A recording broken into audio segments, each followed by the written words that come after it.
kuziachilia kwetu, hizo ambazo zinatupa kusonga na kusogea mbele katika rehema zako Mungu. Hatujaangamia. Wewe ni Mungu pekee ambaye umetutunza tangu asubuhi na umetupa siku nyingine hii tena. Tunakuomba Mungu uwe nasi. Tulisikia neno lako, tulifahamu neno lako. Utusikie katika maombi tunaomba, utusikie katika kila eneo tutakalo kuambia. Baba, tunaweka maisha yetu kwako, tunaweka ratiba hii mikononi mwako, tunaweka kila kitu Bwana mbele zako. Mioyo yetu ikushukuru, mioyo yetu kupokea wewe mfalme wa amani, katika jina la Yesu Kristo wa Nazareti aliye hai. Kila aliyeingia mahali hapa ukutane na hitaji lake, ukutane na haja ya moyo wake, ukutane Mungu na kila kitu kinachotoka ndani yake. Anaposema na wewe mfalme, usimpungukie wala kumwacha peke yake, katika jina la Yesu Kristo. Amen. Hiyo tunaweza kutangaza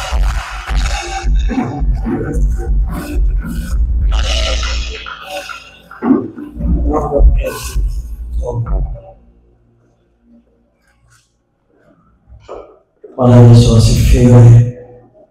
Bwana asifiwe. Ni ukaribishe wewe tena siku hii ya leo,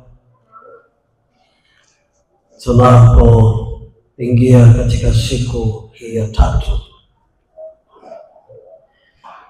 Jana tuliangalia malango ambayo adui anaweza kuyashambulia kwa ajili ya kupelekea uharibifu kwenye maisha yako, kupelekea hasara katika maisha. Tuliona kwamba adui hutumia mbinu ya kushambulia malango, na tukaona huanzisha vita katika malango kwa sababu Mungu hupitisha baraka kupitia malango. Mungu hupitisha baraka kwetu kupitia malango. Na katika malango ambayo tuliangalia, tuliona Mungu hupitisha baraka zake katika lango la uchumi. Tukatizama jinsi gani shetani anavyoshambulia lango hili la uchumi, na tukajifunza namna ya kulinda lango la uchumi. Lakini pia tuliangalia lango la afya, na tukaona jinsi Mungu anavyosema kwa habari ya afya katika kitabu kile cha Methali sura ya 3 aya ya 8. Mungu anasema yeye atakurejeshea afya yako, atakupa afya na mifupa yako ataimarisha. Lakini mpango wa shetani ni kuhakikisha kwamba afya yako haikai sawa sawa. Isaya 58 mstari wa 8, Mungu anazungumza tena kwa habari ya afya zetu. Na tukaangalia namna ya kulinda lango la afya, kwa sababu afya ni mtaji wa maisha. Kila ambacho unakitabikia ukiwa na afya njema utakifurahia. Na roho ya uharibifu, roho ya kupoteza ikishambulia mlango wa afya, unaweza kutumia uchumi wako katika afya, unaweza kutumia muda katika afya, na mambo mengi yakawa yamekwama kwenye maisha yako. Kwa hiyo tuliona namna ya kulinda lango la afya, lakini tukaangalia pia lango la uzao, na tukaona jinsi gani Mungu anavyolinda uzao. Na uzao tukaangalia katika pande ya familia na upande wa mawazo na maono ulionayo yanaweza yakawa pia ni sehemu ya uzao.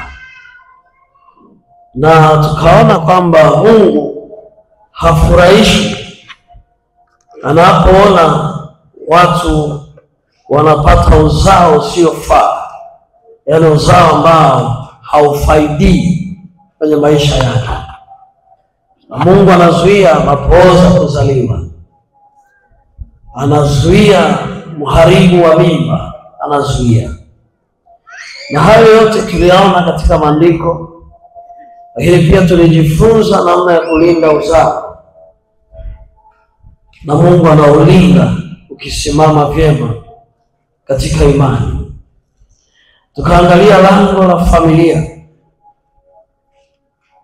Katika lango hili la familia tunazungumzia kwa mapana yake kwa eneo la ndoa, mahusiano, na tuliona katika Isaya 32 aya 18 Mungu anasema familia iwe sehemu salama, sehemu yenye amani, sehemu yenye mvuto, mahali pa kupumzikia. Na familia ambayo neno hili linatimia ni familia ambayo ina ustawi. Lakini roho ya Sara, kwa kuwa na roho ya uharibifu ama roho ya kupoteza, kwa kuwa ipo pembeni katika kutafuta habari, inapoona familia inaenda kwenye utulivu, inapoona familia inakaa katika mazingira ya amani, katika mazingira ya kuvutia, inakuja hapo na kuvamia hiyo familia kama hawajasimama sawa sawa, na kuhakikisha kwamba kila kitu kinaharibika. Kwa hiyo matokeo yake mnakuwa hamna utulivu, mnakuwa na uzito wa kifedha, uzito wa mawazo, uzito wa kufanya maamuzi. Analeta huo uzito na hanaharibu kabisa, na ile hali ya mvuto inapotea. Unajikuta kila ukimtazama mwenzio hakuna mvuto tena, mnakosa kuwa na maombi ya pamoja, mnakuwa na kila aina ya vurugano, kwa sababu roho ya uharibifu, roho ya kupoteza ni roho kamili ambayo inashambulia lango hilo, kwa sababu inajua lango la familia likitulia, likiwa vizuri, baraka zitakuwa ni nyingi. Tukaangalia lango la kazi. Tuliangalia lango la kazi na tukasoma baadhi ya mistari, na tulikaa sana kwenye hilo eneo, na tukaona kwamba katika Mithali 14:23 Mungu anasema katika kila kazi kuna faida, kwamba hawezi kukupa kazi ama kutengenezea mazingira ya kazi na upate kazi na hiyo kazi isikufaidie kwenye maisha. Na unapoona hakuna dalili ya faida ya hiyo kazi kwenye maisha ama hauoni matokeo, ni wazi kwamba Ibilisi ameshaingilia eneo lako la kazi. Na tuliona hilo ni lango ambalo adui anapenda kulishambulia, na ameshambulia kwenye vizazi na vizazi, ameshambulia kwenye familia, na mwisho siku akaligongea muhuri. Wengine kwenye baadhi ya familia imekuwa ni jambo la kurithi. Mwingine anaingia kazini leo, kesho anaachishwa. Mwingine anaingia kazini akianza kupata mafanikio anafariki, na familia zinaona ni jambo la kawaida, lakini kumbe adui ameamua kulidhibiti hilo lango. Kwa hiyo mwambie Mungu. Mungu anasema katika Isaya 65:23, mtafanya kazi ila sio kwa bure. Anasema hamtajitaabisha bure, lazima izae matunda kazi mnayoifanya. Bwana Yesu asifiwe. Bwana asifiwe. Lakini tukaangalia ni namna gani pia tunaweza kulinda lango hili la kazi, na tukajifunza na tukaona jana, tukamalizia na ile Samueli wa kwanza sura ya 7, namna ambavyo wana wa Israeli walipoweza kudhibiti malango yao ya baraka, wakarejesha hata vile ambavyo walikuwa wamenyang'anywa. Na tukasoma ile Samueli wa kwanza, Bwana Yesu asifiwe, sura ile ya 7 mstari wa 7 na kuendelea. Na tuliposoma katika ile Samueli wa kwanza, tutaendelea hapo. Tuliposoma tuliona taifa hili la Mungu lilipokuwa limekaa katika hali ya utulivu kuendelea na maisha, wakawa wametenga siku ya kwenda kumwabudu Mungu, pale ambapo walitarajia kuiweka madhabahu ya Mungu. Na kipindi kile walikuwa wanakutanika tu mahali kwenye mahema, wanaenda kwenye mji wanaotenga kwa ajili ya ibada.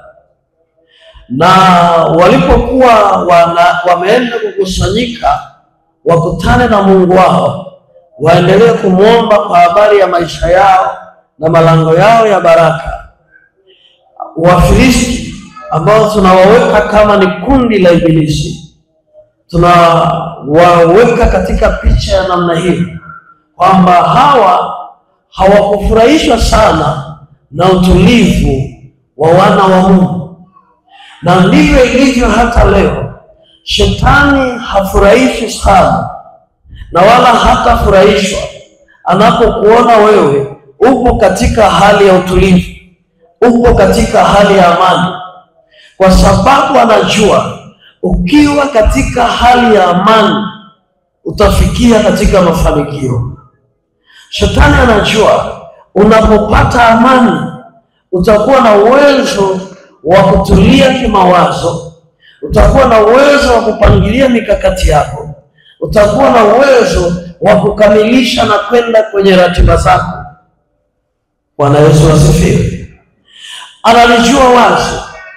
Kwa hiyo anachokifanya ni kuhakikisha kwamba wewe haupati amani, na ndivyo alichohakikisha katika ile Samueli wa kwanza sura 7. Tunaona Wafilisti walihakikisha kwamba hata hawa watu pamoja wapo kwenye ibada, walihakikisha kwamba hawatapata utulivu wa ibada, hawatapata utulivu wa kuwasiliana na Mungu wao, kwa sababu wanajua wakiwasiliana tu na Mungu wao watapewa nguvu za ziada na watazidi kufurahia maisha, watazidi kuendelea mbele. Kwa maana hiyo, Wafilisti waliposikia aliingia katika umbo la nyoka, akamfuata Eva, wakazungumza na akamlaghai, akamdanganya, akaingia kwenye uharibifu. Mungu akamfukuza katika bustani.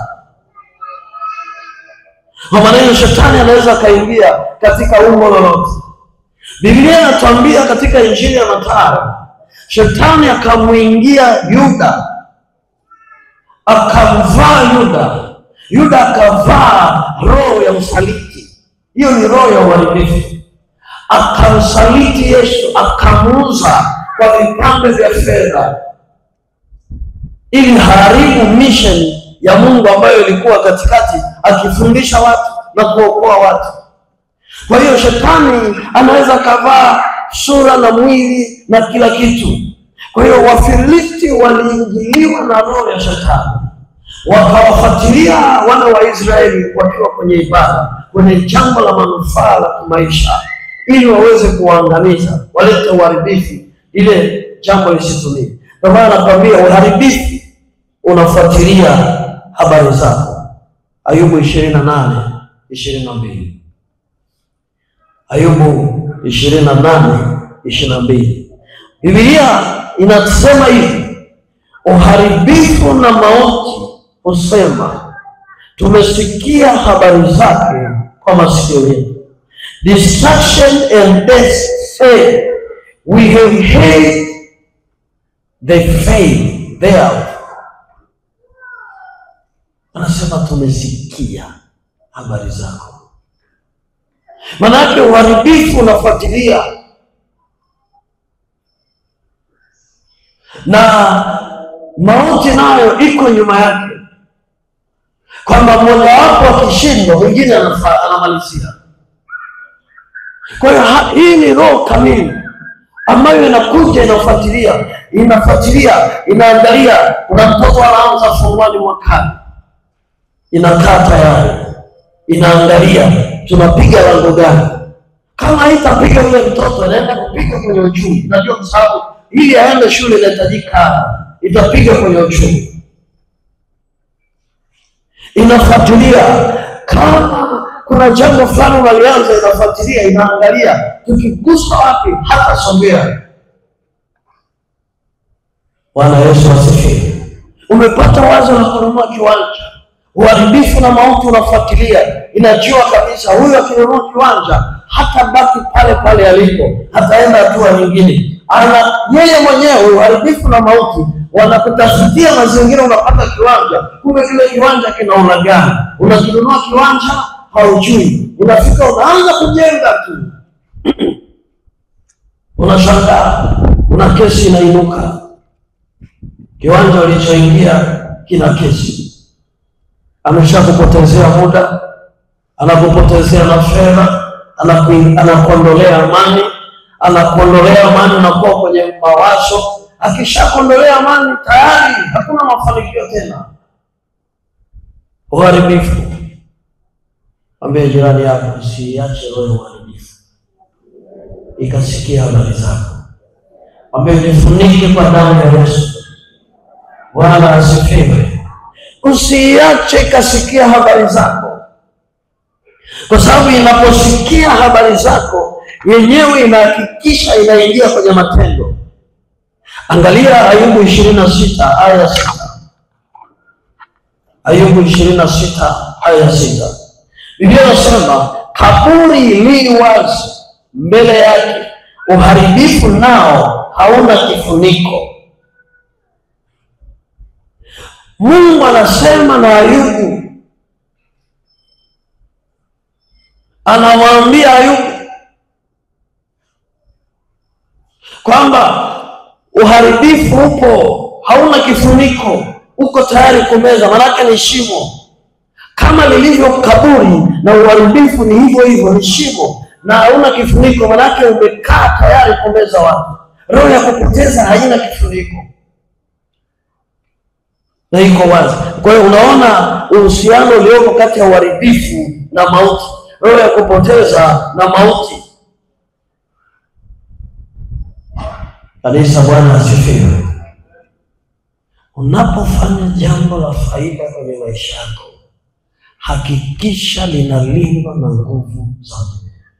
Hakikisha nguvu za Mungu zinakuwa juu yako, kwa sababu usipofanya hivyo, kualika nguvu za Mungu, kumuita Mungu aje kwako, uharibifu utafanya kila namna ili uweze kuharibikiwa. Hawa wana wa Mungu hawakujua kwamba Wafilisti ambao wamejaa roho ya uharibifu wanawafuatia kwenye mipango yao.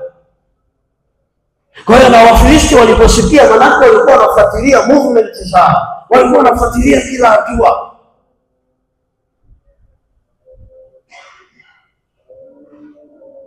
Ili wafanye uharibifu. Kwa jambo jingine ambalo liliwasumbua wana wa Israeli ilikuwa ni amani.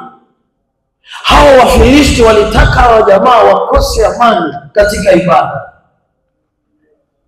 Na unadhani adui akikondolea amani ameondoa vitu vikubwa sana kwenye maisha yako. Hebu tusome kitabu cha Maombolezo. Maombolezo. Bwana Yesu asifiwe. Maombolezo sura ya 3 aya ya 17. Angalia roho ya uharibifu inachokifanya.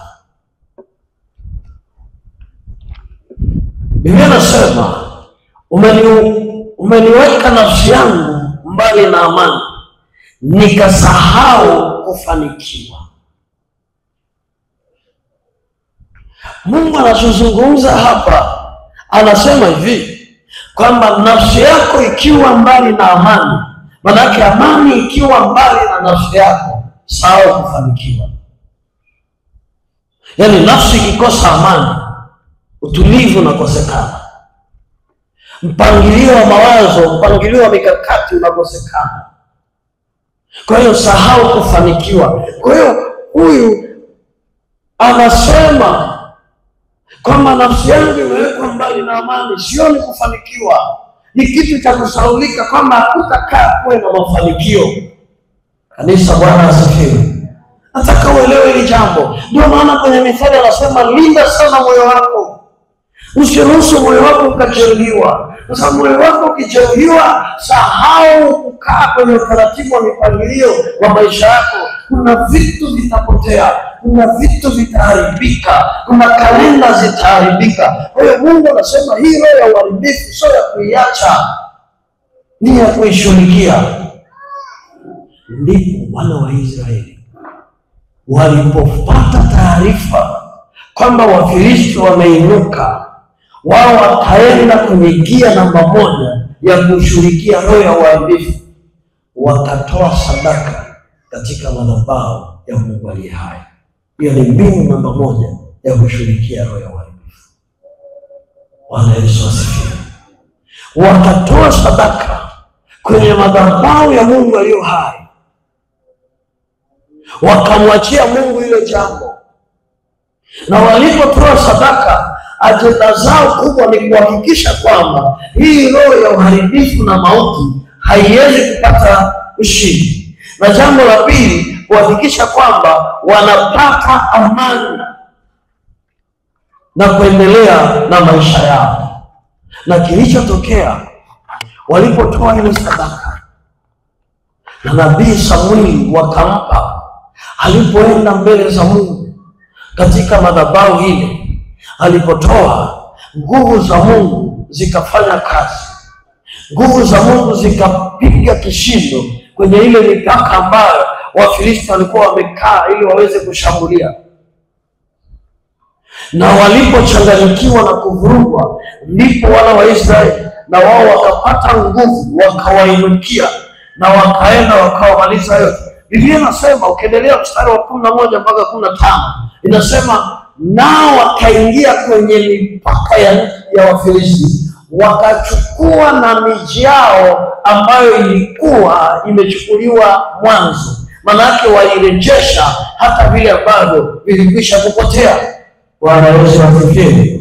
Nami nataka nikwambie mtu wa Mungu leo, ukimwamini huyu Mungu katika madhabahu yake iliyo hai, madhabahu yake haitakuacha, itashughulika na mahitaji yako. Na Biblia inasema yoyote anayetoa sadaka, huwa Mungu amwachi bure. Ni lazima Mungu afanye jambo kwake. Na mimi nataka nikwambia kwamba kwa jina la Yesu Kristo, leo utakaposogea kwenye madhabahu hii, na kuambia wale waliokaa mipakani kufuatilia habari zako ili walete uharibifu, kishindo cha Bwana kitashuka juu yao. Haijalishi ni magonjwa, kishindo cha Bwana kitashuka juu yao. Haijalishi ni adui zako, kishindo cha Bwana kitashuka juu yao. Hebu waambie watu wawili watatu, waambie sadaka yako ni ushindi wako, waambie sadaka yako ni hatua yako mpya kwa jina la Yesu. Haleluya kanisa. Anasema hivi katika Yohana wa kwanza 4:4. Mungu anasema, waraka wa kwanza Yohana sura ya 4 aya 4. Anasema aliyeko ndani yako, huyo Mungu aliyeko ndani yangu, aliyeko ndani yako. Kwa hiyo unaamini, yani kama una imani iliyo kama hii, kwamba Mungu aliyoko ndani yako ni mkubwa kuliko huyo Mungu wa huko duniani, ni mkubwa kuliko huyo Mungu mwingine unayemsikia. Mpaka nikwambie, Shetani alipewa kibali atawale ulimwengu. Na Biblia inasema kwamba Mungu aliyeko ndani yako ni mkubwa kuliko huyo wa duniani.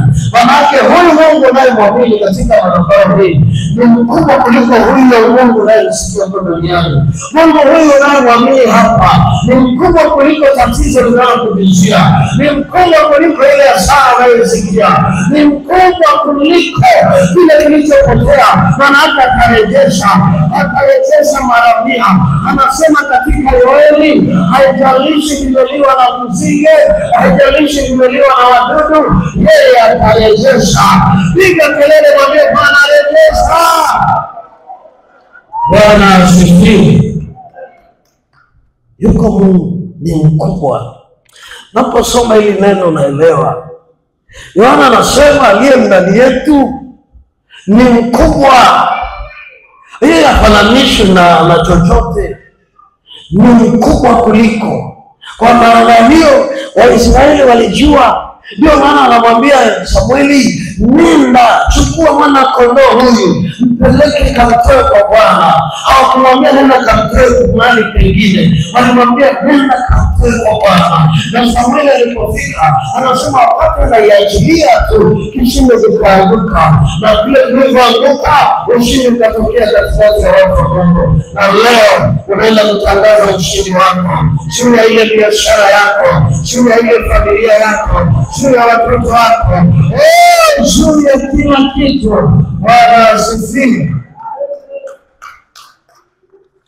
Mungu ni mwaminifu sana. Kaa mkao mzuri, na kama hujachukua bahasha leo chukua, na tunapoendelea kumwambia Mungu, kama hujachukua bahasha wewe nyoosha mkono, watakuletea. Bwana Yesu asifiwe. Bwana Yesu asifiwe. Bwana asifiwe. Yaani hakikisha leo ni siku ambayo hauachi roho ya uharibifu ikapata nafasi.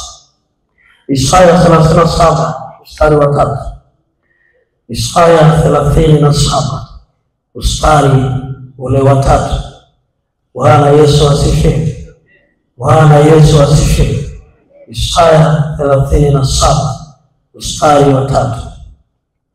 Biblia inasema, wakamwambia Hezekia, asema hivi, siku hii ni siku ya dhiki na aibu, matukano, maana watoto wa tayari kuzaliwa, wala hapana nguvu za kuwazaa. Hii ni kazi ya roho ya uharibifu. Tulisema roho ya kupoteza, roho ya uharibifu ni roho kamili ambayo inaleta kufifia, inapoteza nguvu ya kuzaa matunda, inaleta uharibifu na hata mauti. Hawa watu wanamwambia Hezekia kwamba siku hii ni siku ya dhiki, siku ya taabu, na ni siku ya aibu. Kwa nini wanasema aibu? Wanasema ni aibu kwa sababu kuna matukano mengi. Watoto wako tayari kuzaliwa. Sasa hapa angalia, anapozungumza watoto, anazungumza kwa lugha ya picha, kwamba kuna vitu vinatakiwa vizaliwe kwako na viko tayari kabisa. Yaani unaona kabisa, yaani kuna jambo linaenda kukamilika. Yaani ni kama hivi kwamba unaweza kusema kuna vita katika majira ya kupata kile unachokitarajia. Yaani kwamba kuna kitu ambacho unaenda kukipata kabisa, lakini adui yeye kashaanza kukishughulikia. Sasa hawa wanamwambia kwamba watoto wako tayari kuzaliwa, wala hapana nguvu ya kuwazaa. Manake yupo anayezuia. Bwana Yesu asifiwe. Yupo anayezuia.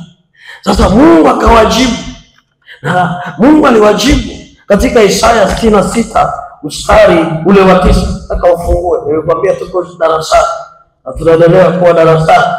Isaya 66 mstari ule wa 9. Bwana Yesu asifiwe. Angalia Mungu anachowajibu. Hao watu wanamwambia Hezekia, zungumza na Mungu, mwambie Tunakaribia kabisa kufika mwisho wa safari. Nyumba inakaribia kuisha. Kama ni mafao ndio yanakaribia, hadi kuna mtu mmoja tu anatakiwa aweke saini, lakini anasumbua, anazungusha. Kama ni matibabu, inawezekana kuna mtu tu anatakiwa atamke upewe dawa. Inawezekana kuna jambo tu linatakiwa uingie kazini, uanze kazi. Haleluya kanisa. Inawezekana kuna mfalme wa Uajemi anazuia, wakati malaika anatakiwa aje tu aweke. Ukisoma habari za Danieli utaona ile roho ya uharibifu ikawa inazuia. Malaika anataka kushuka lakini anazuiliwa. Kwa nini? Kwa sababu mfalme wa Uajemi ameshika anga. Kanisa, Bwana asifiwe. Usishangae. Yes, tunaambiwa wale wakina mama wajawazito wanaweza wakaelewa, na wale ambao wamekutana na hizi kesi, na kama wengine wako hapa wataelewa. Unafika kabisa, umeenda kliniki kwa tarehe sahihi na umeweka vizuri, unaambiwa siku zimepitiliza. Kanisa, Bwana asifiwe. Unaambiwa kabisa siku zimepitiliza. Kwa nini zipitiliza wakati Mungu anasema? Ukisoma Isaya 66 utaelewa.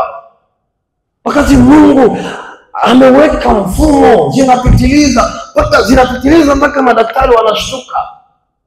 Wanakwambia hii sio kawaida. Na yule mtu anakuta naye hajui kwamba Mungu anajua yuko anayezuia. Na Mungu hawezi ingilia kati mpaka uruhusu. Kwa sababu Mungu anasema kwa kinywa cha Yesu, anaaminie ataokoka. Bwana asifiwe. Mungu anataka umwamini, uweke imani kwake. Ndio maana anasema kila atakayekiri kwa kinywa, kwa ulimi, atauona ufalme. Kwa hiyo usipokiri ufalme wa Mungu, unashangaa, mwisho wa siku unashangaa mauti imefika. Kwa sababu uharibifu yuko pale. Anaua kiumbe, ukichelewa anaua na wewe. Ngoja nikwambie, Isaya 66, Mungu anasema, anawauliza, je, mimi nilete wana karibu na kuzaliwa, nisizalishe? Asema Bwana. Mimi nizalishaye, je, nilifunge tumbo? Asema Mungu wako. Bwana Yesu asifiwe. Huyu ni Mungu anasema. Anasema haiwezekani mimi nizuie. Manake yupo azuiaye. Na hii ni roho ya kupoteza. Ni roho inayosababisha wewe ukose, ambayo haitaki wewe uwe nacho, inakipoteza. Kanisa, Bwana asifiwe. Sema Bwana Yesu. Bwana Yesu. Ninaikemea roho ya kupoteza. Ninaikemea, ninaifukuza, iondoke kwenye maisha yangu. Iniachie kila mahali kinachotarajiwa kilicho changu nikakipokee. Iwe ni kazi, niipokee, kwa maana Mungu ameiandaa. Huyo anayezuia hana nafasi. Ninamfukuza kwa jina la Yesu, kwa damu ya Yesu. Mungu, wewe ni nguvu zangu, nisaidie na kutumaini wewe katika jina la Yesu, kwa damu ya Yesu. Ni muhimu kujua hilo. Shetani anazuia, Ibilisi anazuia, hataki usogee. Nakumbuka siku moja tulipokuwa kwenye maombi, tulikuwa tumeita wamama waliokuja na watoto, tukawaita kwa ajili ya maombi kuombea wale watoto hao. Tulikuwa tunaombea watoto mpaka miaka 5. Wakati wamekuja hapa mbele, tunaanza yale maombi, aliibuka mtu katikati ya wale walikuwa wamebaki kuketi. Akaja akamfesi yule mama, akamsukuma. Yule mama alikuwa amebeba mtoto. Bahati nzuri wakati huo wahudumu walikuwa wazunguka, wakamsaidia kumdaka yule mtoto, na yule mama akaenda chini, mikono amezuia. Halafu yule mtu akatoa sauti nzito akasema, haiwezekani huyu mtoto kuwa rubani. Tulibaki wote tumeshangaa. Hawafahamiani, hamjui, wala hawana urafiki wowote, lakini alitoka kule akaja akasema, huyu hafai kuwa rubani. Akamfuata yule baba akasema, hafai kuwa rubani mtoto. Mtoto mwenyewe ana miaka 2. Kanisa, Bwana asifiwe. Biblia inasema, mimi nikupae, nimekupeleka, nimekutengenezea mazingira, nizuie. Manake yupo azuia. Kumbe alikuwa anazuia, alikuwepo mle na alikuwa anajua. Alijuaje? Biblia yako, kitabu cha Danieli. Bwana Yesu asifiwe. Bwana asifiwe kanisa. Mungu anazungumza na Danieli katika Danieli ile sura ya 6:13. Unaweza ukaisoma sura ya 6 yote. Anazungumza na Danieli juu ya mifumo ya falme za giza. Ufalme wa Uajemi ulikuwa unajua kwamba nini Danieli alikuwa nacho. Kwa hiyo kila Danieli akiomba, zile falme zinazuia malaika wasishuke. Ukienda kusoma ile Danieli sura ya 9, Gabrieli akapambana na mfalme wa Uajemi. Aliposhinda, malaika Gabrieli akashuka akamwambia Danieli, nimekuja kukuletea, kukupa akili na ufahamu, lakini nimechelewa kwa sababu hapo juu nilikuwa napambana na mfalme wa Uajemi. Kwa maana hiyo, roho hii ya uharibifu, roho hii ya kupoteza, ya kufifisha, inajua habari zako, inajua habari za yule mtoto, inajua habari ya kampuni yako, inajua habari ya taasisi yako, inajua na inajua mwisho. Sasa usipoiwekea mipaka, itavuka mipaka. Haleluya kanisa. Haleluya kanisa. Biblia inatuambia wana wa Israeli, Mungu aliwapa mbinu. Akawaambia, hapa kwa Farao nitawatoa, kwa sababu huyu jamaa anawaharibu. Bwana Yesu asifiwe. Akawaambia, hapa nitawatoa. Akawapa siri ya sadaka. Ukisoma kitabu cha Kutoka sura ya 12. Bwana Yesu asifiwe. Ukianzia ule mstari wa 1, Mungu anawapa maelekezo. Ukifika mstari wa 7, anaanza kuwaambia nini wafanye. Hapa Mungu alikuwa anawatoa katikati ya roho ya uharibifu, roho ya kuwafanya kwa watumwa. Wanafanya kazi hawapati, wanafanya kazi wanatumikishwa ni bure, hakuna kitu kinazalika, hawaoni matokeo. Ngoja nikurudishe mahali ili uweze kuelewa. Nataka uelewe vizuri. Bwana Yesu asifiwe. Bwana asifiwe kanisa. Fungua kitabu cha Kutoka ile sura ya 1. Mwanzo alafu Kutoka, wale wenye Biblia. Ile sura ya 1. Bwana Yesu asifiwe. Sura ya 1 mstari, naweza kuanzia na mstari wa 8. Nataka nisome kwa ajili yako, alafu nisikilize nikwambie kitu. Basi akainuka mfalme mpya kutawala Misri, asiyemjua Yusufu. Akawaambia watu wake, angalieni, watu wa wana wa Israeli ni wengi, tena wana nguvu kuliko sisi. Haya, na tuwatendee kwa akili, wasije wakaongezeka tena. Ikitokea vita, wao nao wasije wakashikamana na adui zetu na kupigana nasi na kutoka katika nchi hii. Basi wakaweka wasimamizi juu yao, wawatese kwa mizigo yao, nao wakamjengea Farao miji ya kuwekea akiba, Pithomu na Ramesesi, lakini kwa kadiri ya walivyowatesa ndivyo walivyoongezeka na kuzidi kuenea. Bwana Yesu asifiwe. Sasa nataka nikuambie kitu hapa. Walikuwa kipindi cha Yusufu. Mfalme alikuwa kipindi cha Yusufu, akafa. Akaja asiyemjua Yusufu. Alipokuja asiyemjua Yusufu, alikuja na roho ya uadilifu. Aliingia na roho ya mauti. Na hiyo unaweza kukutana nayo hata na bosi wako ofisini. Ana roho ya uadilifu, ana roho ya mauti, yani hana roho ya kukuza watu. Akisikia umeongeza bustani ya mboga, anakunyima muda wa kutoka. Akiona unauza mtandaoni, anakuminya. Anakwambia matumizi ya simu hamna. Hivi unajua kuna vituko. Hizi roho zimetawala. Mtu anambia mchungaji, yani bosi wangu nikiweka status tu chochote, anagoma ofisini akiongea kwenye vikao na anatolea mifano. Anasema kimafumbo. Lakini mimi nimeweka status yangu, nimeweka maua na kwangu naotesha maua, kwa hiyo nayauza mengine.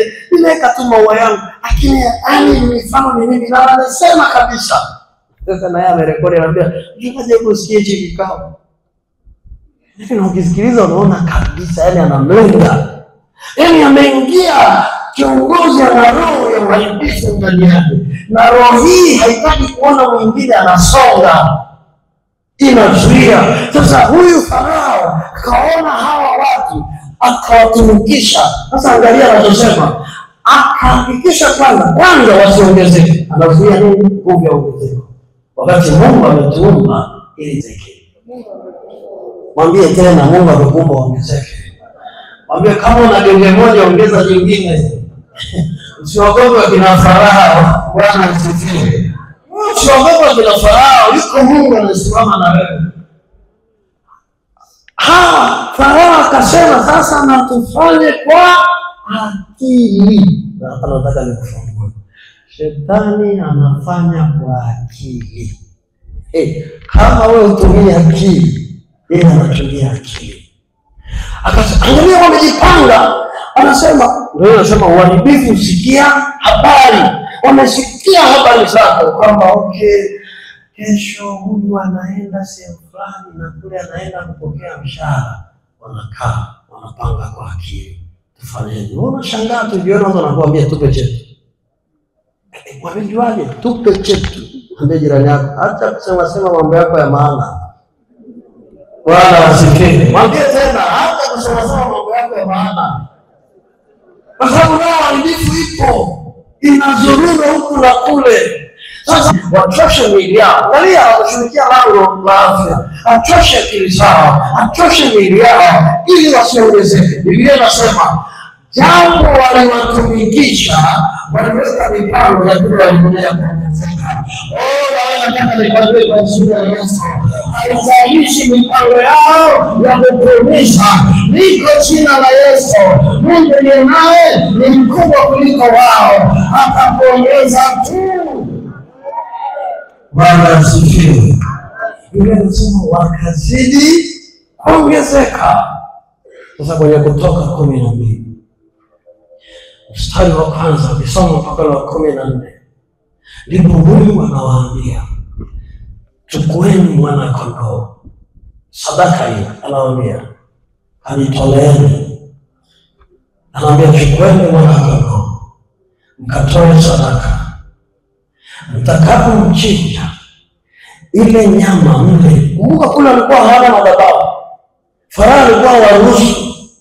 Kwa hiyo madhabahu yao ilikuwa ndani ya miili yao. Nilikwambia ndio hapo ni hekalu la Roho Mtakatifu. Maana ndani unaweza kujenga madhabahu inayotembea na wewe. Kwa hiyo Mungu lakini kwa kuwa ndio hii ardhi hatuna madhabahu, hiyo sadaka uile hiyo nyama, ila damu ya Baba. Hiyo damu sasa tunakombolea. Bwana asifiwe. Kwa hiyo sehemu ya sadaka wakabaki nayo, sehemu ya sadaka wakaitoa kwenye madhabahu iliyokuwa ndani yao, ambayo ni yao ni hekalu la Roho, kwa kuwa walikuwa hawana madhabahu kipindi hicho. Halafu ile damu Mungu akawaambia, sasa hii damu tunaenda kumdhibiti uharibifu. Mwambie jirani yako, damu ya Yesu tunaenda kuitumia. Sadaka yako iliyo kama damu ya Yesu inaenda kudhibiti mdhibiti. Bwana asifiwe. Kwa hiyo Mungu akamwambia hiyo damu sasa, hiyo damu utaipaka kwenye miimo ya mlango. Mstari wa 12 unasema, ule mstari wa 7 kutoka 12 anasema na watataa baadhi ya damu yake na kuitia katika miimo miwili na katika kizingiti cha juu katika zile nyumba watakazo mla. Bwana asifiwe. Mwambie jirani yako, kwa kushiriki sakramenti ya meza ya Bwana ni hapa. Mwambie tena ni hapa. Mwambie sio unashiriki sakramenti ya meza ya Bwana mahali pasipoeleweka. Tunapomwekea siri. Angalia Mungu anasema, pale mtakapoula mwili ndipo mtakapopaka damu. Umeelewa hiyo? Bwana asifiwe. Pale palipo na ile madhabahu ndipo hapo kwenye ile damu ya ukombozi. Wewe sikia, sakramenti ya meza ya Bwana sio kitu cha kawaida, hakitolewi ovyo. Kwa hiyo angalia, sio kafika. Ndio maana tukienda hata kwa wagonjwa nyumbani tunamwambia Mungu, kwa mamlaka niliyopewa na kanisa na neno lako. Afu jiulize, yule ambaye anashirikisha sakramenti anapewa mamlaka na nani? Kapewa na nani? Anakuambia beba chumvi, beba kitambaa, amepewa mamlaka na nani? Nishaona kipewa mamlaka. Bwana asifiwe. Muulize jirani yako, nishaona. Sasa kaza akasema wewe unaendaga. Kama mamlaka napewa na neno la Kristo, napewa na kanisa. Juzi tuliona wachungaji wanapopewa mamlaka, si ndio? Hapo washarika wakauliza, si ndio? Nakubali hawa kwa nguvu ya Mungu watunze nini kiroho? Wakasemaje? Ndio tunakubali. Nani mmempa mamlaka? Angalia, usije ukashiriki tu, ukashiriki vitu vingine visivyofaa. Mungu anawaambia sasa hii damu pakeni kwenye miimo. Angalia mstari unaofuata, anasema atapita mharibu. Akipita huyo mharibu, kila nyumba ya aliyeachilia sadaka akapaka na damu ya Yesu, huyo nyumba yake haitapata kilio, haitapata huzuni, itakuwa na amani. Na anasema nafsi yako ikiwa karibu na amani, wafanikiwe. Bwana asifiwe. Nitarudia kwa yule ambaye alikuwa haoni jinsi ya kuandika. Nisema dalili ya kwanza, kila unachoanzisha ama kujenga kinaporomoka ghafla. Unaanza kutoka Hagai 1:6-7 anasema unategemea vingi lakini unapata vichache. Ukishaanza kuona hiyo hali, ujue roho ya hasara inaanza kukufuatilia. Lakini dalili ya pili ni pale ambapo unaona mema yanageuka kuwa mabaya. Unaumia, unapata fursa zinageuka kuwa hasara. Unapata tenda kabisa, unaenda kama ni Catherine, umeandaa kabisa, unafika kule ghafla unashangaa vitu, unasikia watu wanasema vimechacha na nini, yani inageuka inakuwa ni hasara. Ujue kabisa kwamba ile roho ya hasara imekufuatilia. Yohana 10:10a anasema kwamba huyu roho ya hasara inapokufuatilia inakuja inaharibu, inaua, inateketeza kabisa. Dalili ya pili ni kazi bila mavuno, au unapata mavuno machache madogo, unapata mavuno madogo sana ambayo hayaendani na nguvu uliyotumia, hayaendani na gharama uliyotumia. Mavuno yanakuwa ni machache. Na Kumbukumbu la Torati 28:38-40 inatuambia mbegu nyingi utazichukua nje shambani, lakini utavuna hapa. Kwa kuwa nzige watazila. Muona anaonyesha kwamba nzige watakula zile mbegu zako, na umechukua nyingi lakini nzige wanakula. Anasema utapanda mizabibu na kuitengeneza vizuri, wala hutakunywa katika divai yake, wala kuichuma, kwani italiwa na mabuu. Hiyo ni dalili ya roho ya hasara inakuletea mazingira hayo. Dalili ya 4 ni vizuizi na kucheleweshwa, vizuizi na kucheleweshwa. Yaani unapigwa kalenda, vizuizi ni vya kila namna. Mara leo unaambiwa picha unaleta hii umezeeka sana, sikio halionekani. Yaani unasumbuliwa, sikio halionekani, mbona nywele ndefu, mbona ukuvaa kama hapa. Yaani ana vizuizi vingi tu, vinakuja vizuizi havieleweki. Mbona ulikuwa hapo unaonekana ulikuwa mwembamba, sasa hivi ni mnene, sio wewe, inawezekana ni mwingine.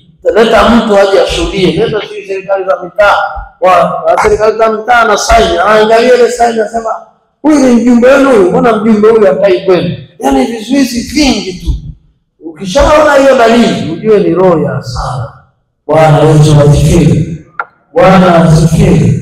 Ukisoma Danieli sura ya 10 mstari wa 12 mpaka wa 13, Danieli, kitabu cha Danieli sura ya 10 mpaka mstari wa 12 mpaka wa 13, maandiko yanasema, ndipo akaniambia, usiogope Danieli, kwa maana tangu siku ile ya kwanza ulipotia moyo wako ufahamu na kujinyenyekeza mbele za Mungu wako, maneno yako yalisikiwa, nami nimekuja kwa ajili ya maneno yako. Lakini mkuu wa ufalme wa Uajemi alinipinga siku 21, bali tazama, huyo Mikaeli, mmoja wa hao wakuu wa mbele, akaja kunisaidia, nami nikamwacha huko pamoja na ufalme wa Uajemi. Angalia vizuizi. Hii ni kiroho kabisa. Bwana asifiwe. Hii ni vita ya kiroho ya malaika. Wanapigana. Amechelewa mjumbe kufika kwa sababu Paulo akasema shetani ametuzuia mara 3. Kwa hiyo unakutana na vipingamizi, wewe unaona ni kawaida. Tena anakutega anakuambia, mbona leo umevaa kanda mbili badala ya kuvaa viatu. Wewe unaona ni sababu ya msingi. Lakini hamna. Unasumbuka, ni jambo ambalo ungetakiwa ulipate kwa wakati. Wewe unapata ahadi nyingi, unapigwa tarehe nyingi. Bwana asifiwe. Hiyo ni roho ya hasara, roho ya kupoteza.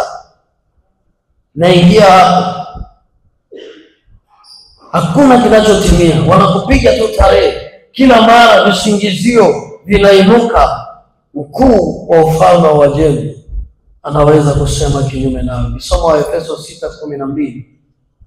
Biblia inasema hatupigani na watu, hatupigani na miili, vita vyetu ni vya rohoni. Bwana Yesu asifiwe. Vita yako ni ya rohoni. Vizuizi vinavyokuja ujue vimetoka rohoni, na huyo ni roho ya hasara.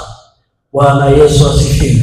Dalili ya 5. Ukiona dalili hizi, dalili ya 5 ni pale ambapo umeshindwa kufanya marejesho. Marejesho yanashindikana. Vitu vinavyopotea havirudi.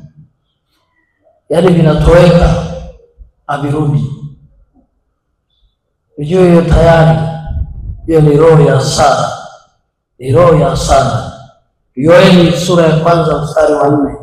Biblia inasema, kitabu kile cha nabii Yoeli sura ya 1 mstari wa 4, maandiko matakatifu yanasema, yaliyosazwa na tunutu yameliwa na nzige, na yaliyosazwa na nzige yameliwa na parare, na yaliyosazwa na parare yameliwa na madumani. Wanaka hapa virudi tena, tunapotea, vinaliwa tu. Unapata vinaliwa, unaweka vinatoweka. Yaani unashangaa vinatoweka vipi, lakini vinatoweka. Mtu mmoja akanishuhudia, akaniambia, mchungaji, niliota naokota hela, alafu akaja mtoto akaiwai ile fedha. Baada ya muda nimepoteza hela nyingi. Hapa nilipoteza hela, mazingira ile ndoto yakamjia, imetoweka.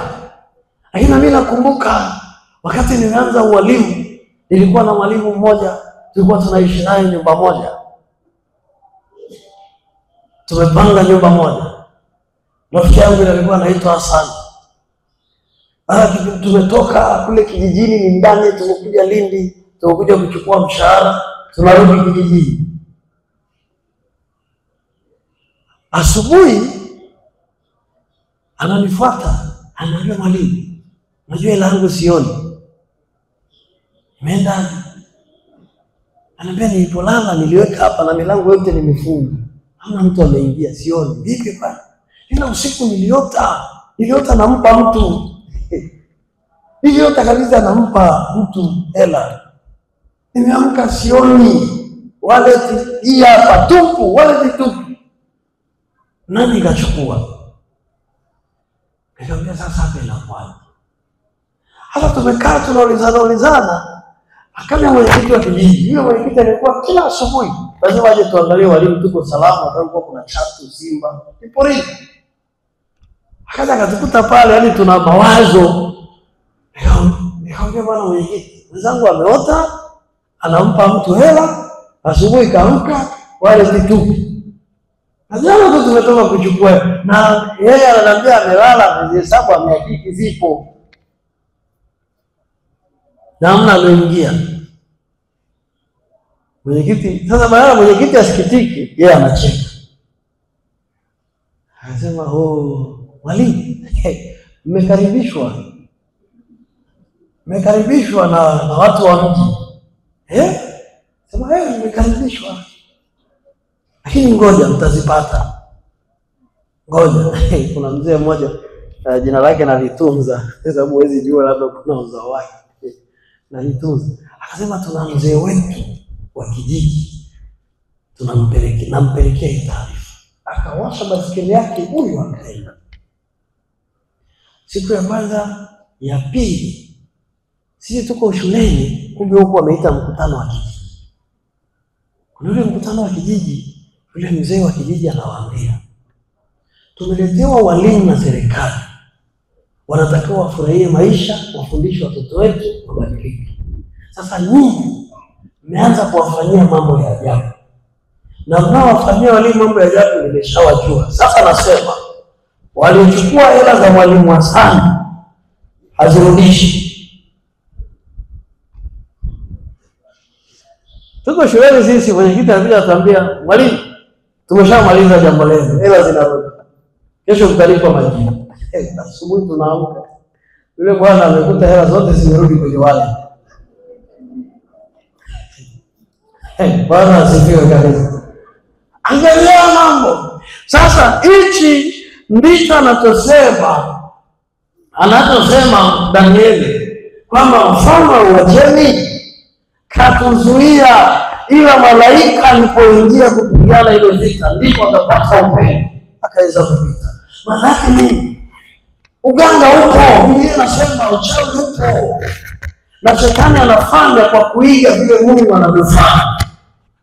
Kwa hiyo wewe sasa inanitia ajabu kwamba wewe Mkristo kanisani huna ushirika na Mungu, huna ushirika mdoli, unavuruga. Bora uwe na ushirika na Mungu, hata mganga sio mchawi akija kukusumbua. Yuko Mungu aliye mkubwa kuliko wote. Hata anashinda, anazuia. Hata ungeweka moto hawezi kugusa. Hata ukifanya vile hagusi, kwa sababu anakutana na moto.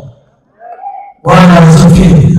Fika mahali unawasha moto wa madhabahu ndani yako. Unapoona hizi dalili, washa moto wa madhabahu. Kwa nikwambie, roho ya uharibifu iliingia kwenye ile nchi ambayo Elia alikuwepo na mfalme Ahazi, kwa sababu ya miungu ya giza.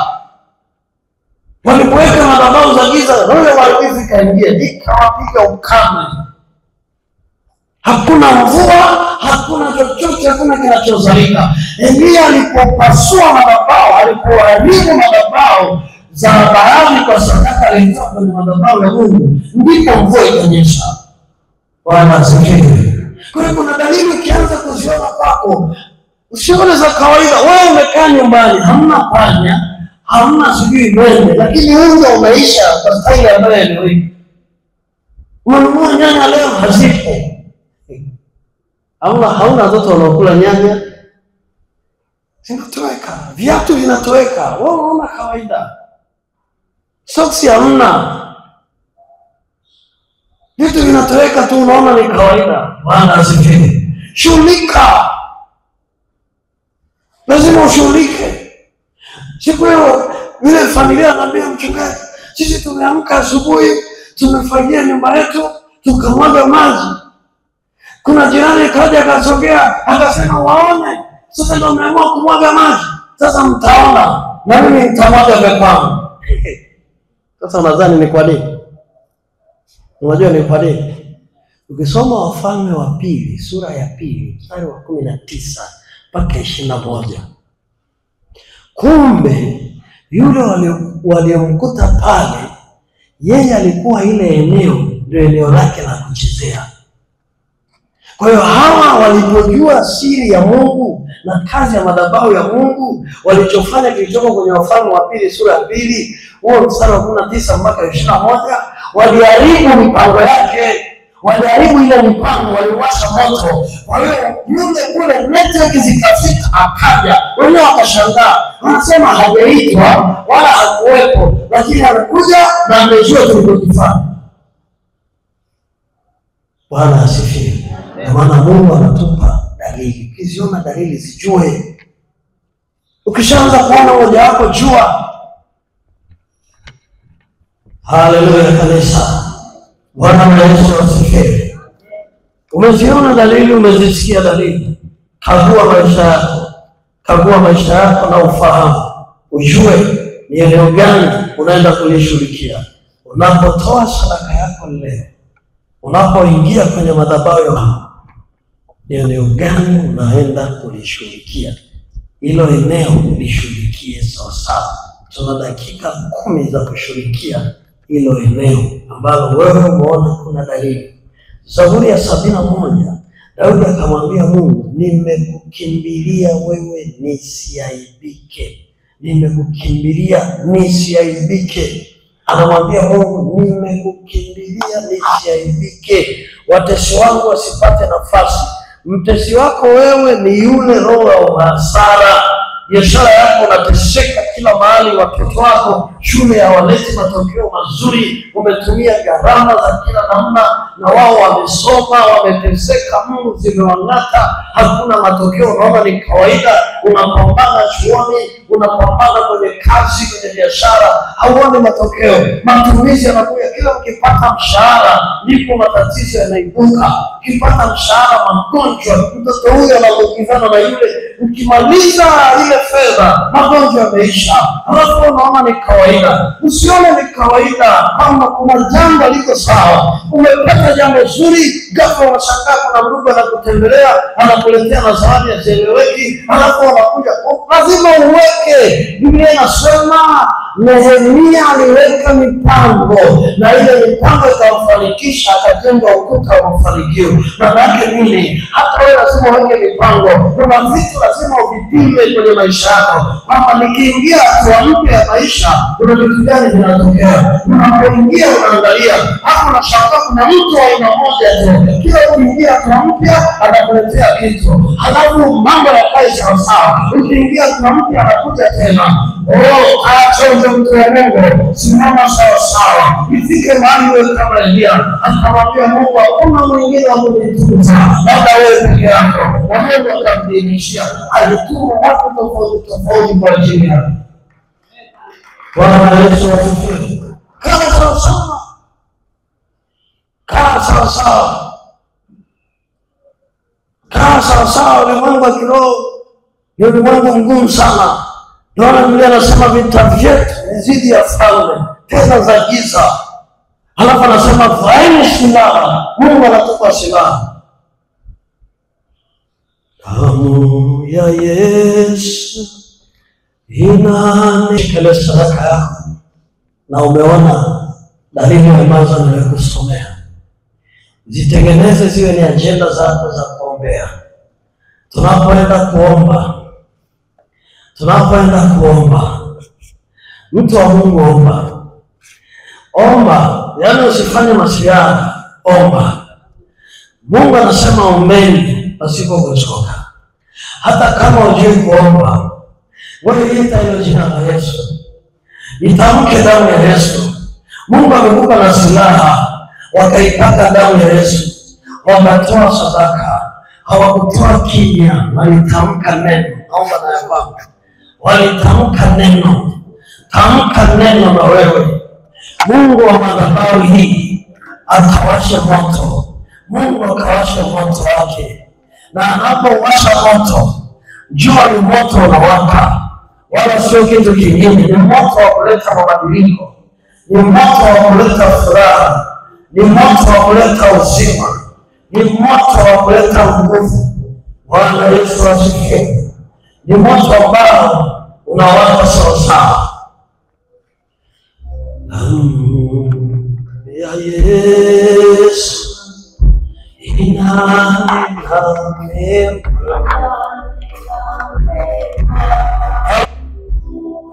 tunapoimba wimbo endelea kuomba.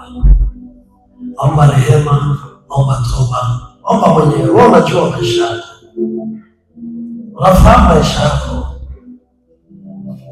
Na mahali kila ikipita fursa, adui anakukwamisha. Na vitu vimeingia kwako, vinakwamisha, na vitu vinapeperuka. Na sala imekuwa kila mahali. Omba rehema, omba toba. Omba Mungu nafasi. Kuomba toba ni kuomba Mungu aweke sikio na kusikia katika maombi yako. Omba Mungu rehema. Hakuna mwenye haki. Hakuna mwenye haki katikati yetu. Omba Mungu rehema. Tunapoipa omba Mungu rehema. Alafu nitakuongoza nini cha kuomba. Ya Yesu.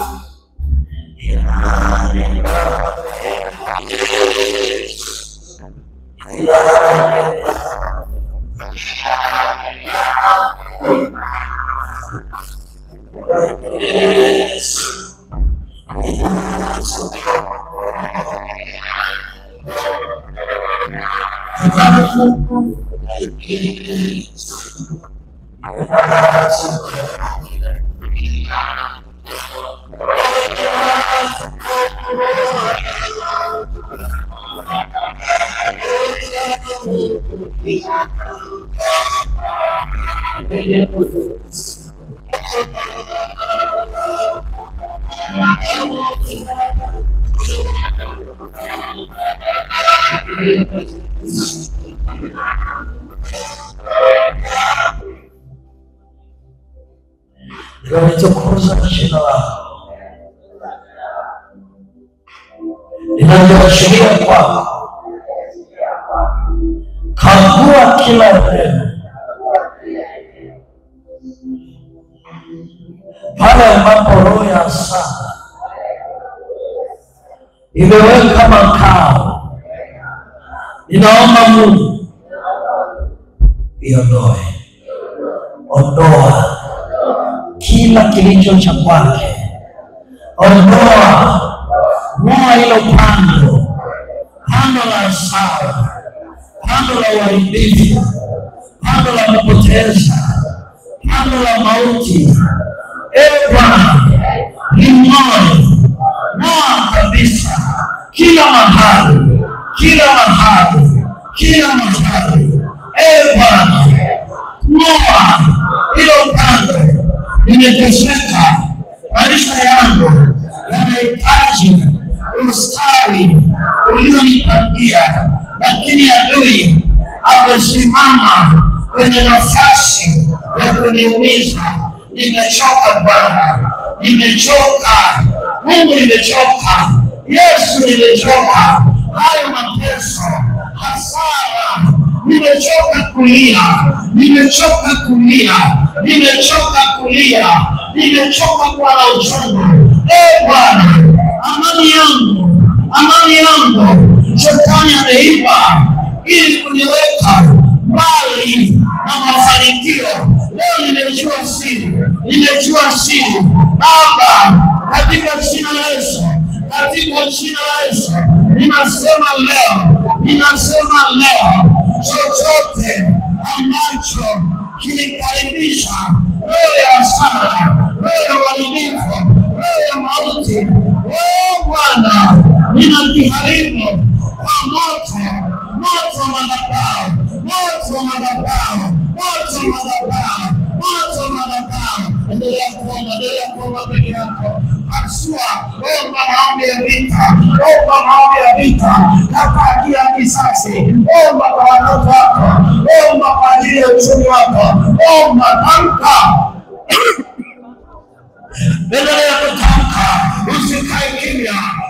Piga kelele kwa Bwana, mwambie Yehova, wewe ni Mungu ambaye unasikia vilio vyako Bwana.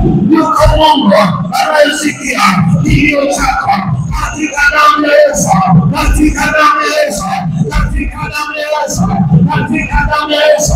Kila mahali Roho Mtakatifu apite, Roho Mtakatifu apite, Roho Mtakatifu apite, apite, aende kule kasini, aende kule kasini, akaangalie, akakakue, akaangalie, wanaona mwili juu yako, wanaoinua, ili usiongezeke, ili usiongezeke, ili usistawi kwa jina la Yesu.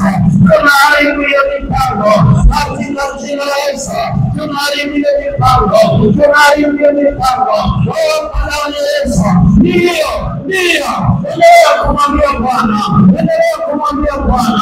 Kama kuna mahali unaumwa, shughulika nako. Hiyo ni miguu, hiyo ni kiuno, hiyo ni mgongo, hiyo ni kichwa, shughulika nalo, shughulika na ile eneo. Hiyo ni upungufu wa damu, tamka kwa damu ya Yesu, kwa jina la Yesu, tamka. Kila magonjwa yakemee, yamekuja na ajenda ya kukausha uchumi wako, kwa damu ya Yesu, kwa juma ulete, elimu zote, katika jina la Yesu. Kwa damu ya Yesu, kila roho ya chuma ulete, kila roho ya chuma ulete, roho za usingizi, unapokuwa kwenye masomo, unapokuwa shuleni, za kucheleweshwa, kila kitu kinacheleweshwa, wanakuchelewesha, hawataki kukupa majibu, ile kampuni yako, ile programu yako inachelewa. Mwambie Bwana, tuma malaika kwa kweli, alienda kupigana vita katika ulimwengu wa roho, akaupiga ufalme wote na ufalme. Mungu asante. Mwambie Mungu, mshukuru Mungu. Neno la shukrani, liseme tu, usikae kimya, liseme kwa maana Mungu ametenda. Mungu ametenda kwako, Mungu anatenda kwako, ametenda. Mungu asante Bwana Yesu, asante sana.